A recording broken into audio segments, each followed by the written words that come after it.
Hey everyone, it's Icequeen back with my recap for Ninjago episode 76, The Jade Princess. Warning, spoilers will be said throughout the episode, and it is recommended for those who have not seen the episode to wait before checking it out. This one's a real surpriser. Once again, I give a shout out to an anonymous YouTuber who uploaded episode 76 onto YouTube. I'm excited, but at the same time, grief, he's stricken to be doing this. Let's get down to business. Episode 76 begins where episode 75 took off, when Lloyd found the princess being kidnapped. He chases the kidnapper, believing that the princess was ransacked, only to find that it was just the princess who contained a bunch of fruit for the less fortunate. She looks much better without the makeup, if I don't say so myself. And we start getting a little bit of romance coming up between Lloyd and Harumi. Or should I say, Lloyd and Rumi. Lloyd and Rumi bond as they give out food to the less fortunate. I'd like to take a moment to give respect once again to the Ninjago writers for bringing up this issue. Homeless people is pretty serious in New York and other places around the world. And the fact that Ninjago was able to bring up this is very, very good. Or should I say, well, very awesome, because now people will get more information about this. Anyway, Lloyd and Rumi continue to bond, and they share their feelings for each other. Not love feelings, but how they connect about how being withstood the mantles they hold. Rumi loves to help out the people of Ninjago, but hates being cooped up in the palace all the time. Lloyd understands that it's hard to live a normal life, and at least as a ninja he gets to go out in public. Later they find the sons of Garmadon harassing some of the less fortunate.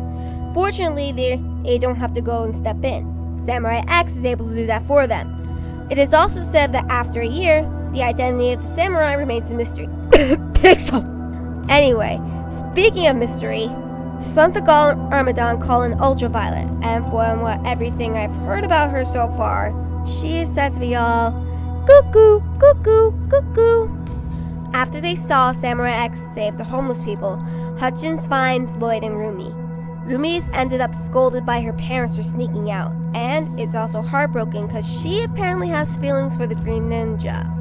Also, Lloyd is forbidden by Hutchins to see the princess. He says, if you know what's good for you, stay away from her. Harsh, man.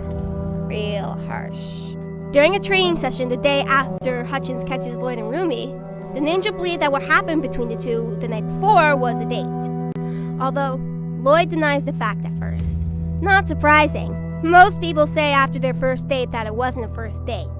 Then the ninja gives Lloyd ways on impressing Rumi for the future. Zane says that Lloyd needs to convince her why he's the most logical mate for her. Cole states that Lloyd must act tough. It is also revealed that Cole still has the Earth Punch. And I gotta say, looks 1,000 times better than it did before. Jade thinks that Lloyd has to make Rumi laugh, and thinks that's true because of the way he does with Nia. Although she says it's acquired taste. Kai believes that acting cool is the way to impress a girl, and Lloyd must not care. Lloyd then admits his crush for Rumi by saying that he does. So glad he did that. I believe that Lloyd has to be himself, and do whatever works for him.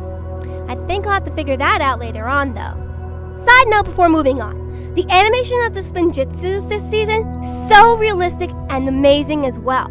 I love it. As the sun sets along the palace walls, the postman arrives with a letter for the royal family. Or is it for the ninja? I don't know. Kai then allows him to enter because no one else is allowed in the palace. Then the postman breaks the fourth wall. Seeing the ninja next winter, spring, summer, or fall? Yeah, right. We'll see you in season 9, buddy. Then comes my favorite part of the episode, Cole recalling how he met Wu. Before discussing the flashback, I'd like to bring up that the crew has shown Cole's original form when he's climbing the mountain. I like how they're keeping consistent with the other 7 seasons in the pilot episodes. Nice job, guys.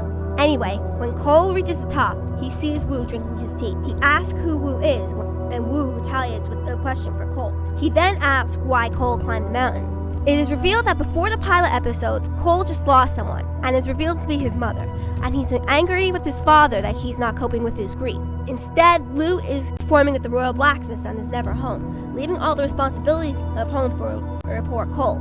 He's angry that his father's not caring, and now he's the responsible one in the family. and he's wondering why his father's not paying attention to this. Wu then states that everybody he copes with grief in their own ways. Cole's climbing the mountain while Lu is singing and dancing with the royal blacksmiths. Then Cole asks why Wu climbed the mountain, and Wu says it was to find him. Return to the present, where Cole reaches the top of the palace. He removes his mask and says, "And I will find you, master," stating that he'll never give up on Wu, no matter how much nobody believes he'll come back. Cole then spots Hutchins and goes underground and sees the palace is rigged to explode with something called blast staff. He believes that was Hutchins. Before moving on, I'd like to bring up that Lloyd was able to pull his mask down to see his face and talk to Cole clearly. That is something that never happened before. Anyway, the ninja try and get the royal family out of the palace, but it's too late. The palace explodes and Ultraviolet infiltrates it. Hutchins is then revealed to not be a snake. But then, why did he go underground? Lloyd was definitely wrong about him, and I think everybody else who was watching the show too. They saved Princess Rumi and escape, but not before Mr. E uses the Mask of Vengeance to steal the Mask of Deception. He ends up getting 4 arms and counters the powers of the ninja, and breaks the glass that holds the Mask of Deception. Kai then tries to stop Mr. E, but then burns the mask, only to reveal that it's a duplicate. Lloyd and Rumi escape with the real mask while Hutchins tries to rescue the Emperor and Empress, only to find that surrounded by the Sons of Garmadon. A chase scene then follows with Lloyd and Rumi trying to escape on a motorcycle, but the mask is lost to Ultraviolet. They try and escape, and they end up doing so on the Destiny's Bounty, which apparently has been used in quite some time. Ultraviolet vows vengeance, but Lloyd and Rumi escape unharmed, and Rumi admires the high view of Ninjago City.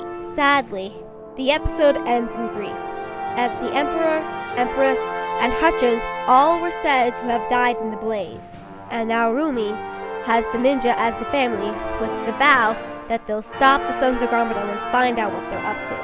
Wow. And I thought Season 4 of the 2012 Teenage Mutant Ninja Turtles series was dark. Let's hope that this was what Tommy Andreasen was referring to when he said people would die this season. So, I guess this is where my recap for episode 76, the Jade Princess, ends. And I did not expect to be going out on a very sad note. I mean, I will be back for my recap of episode 77, The Oni and the Dragon, when it comes out. But man, this episode was powerful and very emotional. We got to see Lloyd and Rumi bond, and learn why Cole climbed the mountain and how he met Wu. And the Emperor and Empress and Hutchins all died. I pray that we'll see them again. But it's not likely if it's true what the ninja said. Until I come back for my recap of episode 77. Bye.